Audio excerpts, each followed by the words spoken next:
ইতিমধ্যে দেখতে পেয়েছি এর রাজ্যে যে চাকরি দুর্নীতি কিন্তু সবার সামনে পরিষ্কার, কিন্তু এবার নয়া সংযোজন কি দেখা গেল যারা প্রতিবন্ধী তারা কিন্তু প্রথম থেকে প্রতিবন্ধী, এবং আমরা সকলেই জানি প্রতিবন্ধীদের জন্য কিন্তু স্পেশাল ছাড় বা সুবিধার ব্যবস্থা করা আছে এ রাজ্যের সংবিধানে, কিন্তু সেই সংবিধানে মানা হচ্ছে না বলে তাদের দাবি। রীতিমতো তারা বিকাশ ভবনের সামনে বিক্ষোভ করছে এবং তাদের তরফ থেকে বলা হচ্ছে শুধুমাত্র এসসি হলেই কিন্তু তাদের প্রতিবন্ধী যে সুবিধা সেগুলো দেওয়া হচ্ছে।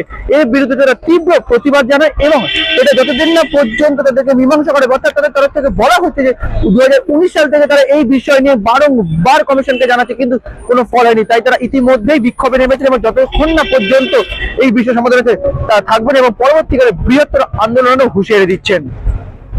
মূলত কোন কোন দাবিগুলোকে সামনে রাখছেন? আমাদের মূলত প্রথমে 100 পয়েন্ট রোস্টারটা চেঞ্জ করতে হবে, যেটা সংবিধান বিরোধী। আর্টিকেল 14-16 2019 সাল থেকে ভায়োলেশন করা হয়েছে। আমরা যারা general, OBC A, OBC B এবং এসটি লোকোমোটর ডিসেবিলিটি প্রতিবন্ধী রয়েছে আমাদের মতো, তাদেরকে কোনো রকম সংরক্ষণ দেওয়া হয় না, একমাত্র এসসিদেরকে সংরক্ষণ দেওয়া হয়েছে। আমি একজন 22 স্টেট পাস পরীক্ষার্থী, 22 স্টেট পাস করেছি, সামনে ইন্টারভিউ দেবো, কিন্তু আমাদের তো কোনো ভ্যাকান্সি নেই, আমরা তো ফর্ম ফিল আপ করতে পারছি না। লাস্ট ডেট 9 তারিখ, সার্ভার 2 দিন পরে ডাউন হয়ে যাবে। এই সমস্যার সমাধান যদি না করে তাহলে আমরা তো এই নিয়োগ থেকে বঞ্চিত হয়ে যাচ্ছি। আপনাদের যে এসটি ওবিসি যে ক্যাটাগরির মধ্যে ফেলা যাবে, এটা আপনাদের মূল দাবি তো? স্যার ব্যাপার হচ্ছে এটা হরিজন্টাল হ্যান্ডিক্যাপদের জন্য হরিজন্টাল রিজার্ভেশন হওয়ার কথা, কিন্তু ওটাকে ভার্টিক্যাল করেছে। হরিজন্টাল মানে সমান্তরাল, সবার সমান হবে। General, OBC A, OBC B, SC, ST যারা আছে অনলি তাদেরকে প্রতিবন্ধী হিসাবে রাখা হবে। ব্লাইন্ড, লো ভিশন তাদের ক্ষেত্রে রয়েছে সবাই, তারপরে আপনার ডেফ অ্যান্ড হিয়ারিং তাদের জন্য সবাই, মাল্টিপল ডিসেবিলিটি সবাই, কিন্তু লোকোমোটর ডিসেবিলিটির ক্ষেত্রে একমাত্র এসসিরাই কেন? মানে আমাকে তাহলে কি রাজ্য সরকার এসসি সার্টিফিকেট দেবে? হ্যাঁ ঠিক আছে, তুমি লোকোমোটর ডিসেবিলিটি, তোমাকে একটা এসসি সার্টিফিকেট দিয়ে দিলাম, তুমি এবার চাকরি পরীক্ষা দাও। সেটা তো করছে না।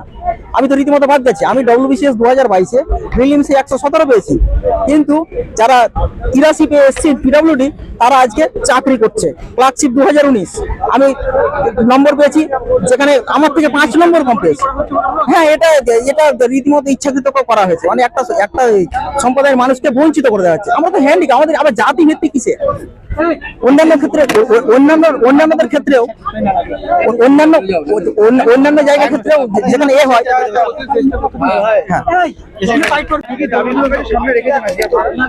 আমাদের দাবি একটাই, প্রতিবন্ধীদের মধ্যে কোনো তপশিল জাতি, জেনারেল এরকম কোনো ভাগ করা যাবে না।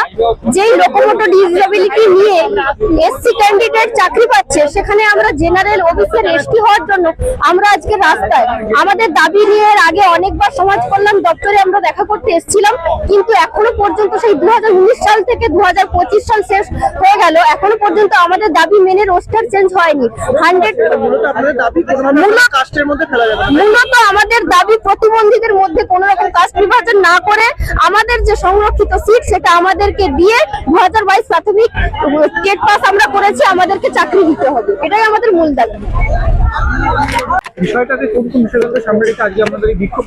বিষয়টা যেটা হচ্ছে 2019-এ সরকার একটা রোস্টার জারি করে, সেই রোস্টারে পরিষ্কার বলা আছে যে হ্যান্ডিক্যাপদের সুবিধা তারাই পাবে যারা জাতিতে শিডিউল কাস্ট। আপনি বলুন, এমন কোন রাজ্য আছে যেখানে হ্যান্ডিক্যাপদের কাস্ট ওয়াইজ ভাগ করা আছে? হ্যাঁ, একজনের পা নাই, সে জেনারেল কাস্ট, তার পা না থাকা সত্ত্বেও সে হ্যান্ডিক্যাপ হতে পারবে না, যেহেতু কাস্ট সে জাতি জেনারেল, বাসে এসটি, বাসে ওবিসি, এবি। সেটা কেমন নিয়ম?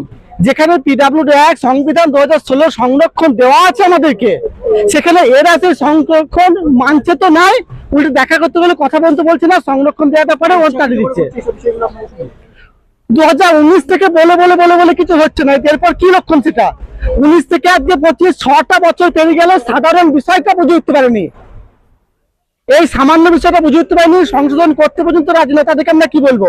তাহলে একটা ছেলে হাত নাই, পা নাই, সে যদি জেনারেল হয়, সে যদি এসটি হয়, ওবিসি, এবি হয়, তাহলে তাকে হ্যান্ডিক্যাপ নাই, যেহেতু জাতির যে এসসি নেই, তো একমাত্র এসসি না সুশীল হ্যান্ডিক্যাপটা সুবিধা পাবে? এটা কোথাকার নিয়ম?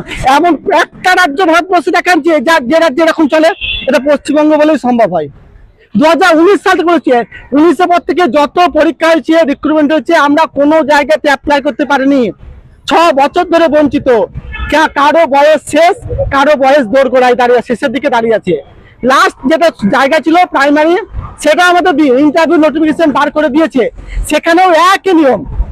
হ্যান্ডিক্যাপ তারাই সুবিধাটা পাবে, সংরক্ষণ পাবে যারা জাতিতে এসছি। তা আমরা তো এসছি নাই, তাহলে আমরা সুবিধা পাবো না? তাহলে এই 9 তারিখ আমাদের ডিসেম্বরের লাস্ট ডেট, আর কটা দিন হাতে গোনা পড়ে আছে, এর মধ্যে যদি কিছু ব্যবস্থা না নেয় তো এই চাকরিটা হারিয়ে গেল আমাদের। তাহলে 19 সাল থেকে বঞ্চিত আসছি, 25-এ বঞ্চিত হয়ে যাবো।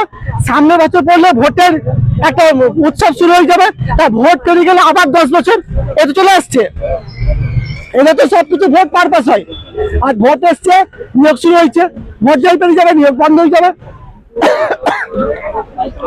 আমরা কদিন আগে এসে দেখা করে বন্ধু দিয়েছি, আমার সঙ্গে দেখা করেনি, দরজায় গড়ে আমরা কিছুদিন আটকেছি, তখন কুকুর বিড়ালের মতো ব্যবহার করে আমাদের বার করে দিয়েছি অফিস থেকে, দেখা পর্যন্ত করে না। তাহলে হ্যান্ডিক্যাপ সুবিধা সংরক্ষণ আমরা পাবো না? এটা কোথাকার আইন হচ্ছে এটা? আমাদের হচ্ছে না। যে রোস্টার জারি করেছে সেই রোস্টারে আমাদের জন্য সিট অ্যালটমেন্ট করতে হবে, যারা জেনারেল, এসটি, ওবিসি, এবি তাদের জন্য। আমাদের দাবি এইটাই, যতক্ষণ আমাদের দাবি না মানা হবে ততক্ষণ পর্যন্ত রাস্তা আমরা ছাড়ছি না। যদি রাতের পর রাত জাগবে, এই রাতে আমি এইখানে বসে থাকবো। আর ওপর থেকে নির্দেশ আসার পর পুলিশ যদি গায়ে আমাদের হাত দেয়, মারুক। আমরা তো ভগবান তো আমাদের এমনিকে মেরেছে, কারো হাত নাই, পা নাই, বিভিন্ন সমস্যা। এরপর যদি পুলিশ মারে, আমরা মিডিয়া আছেন, সবকিছু দেখবেন, তোলা থাকবে, ভিডিও হতে দেয়। হ্যাঁ, মারতে চলে মার খাবো, কিন্তু আমরা রাস্তা থেকে সরবো না, আমাদের পরিষ্কার মেসেজ।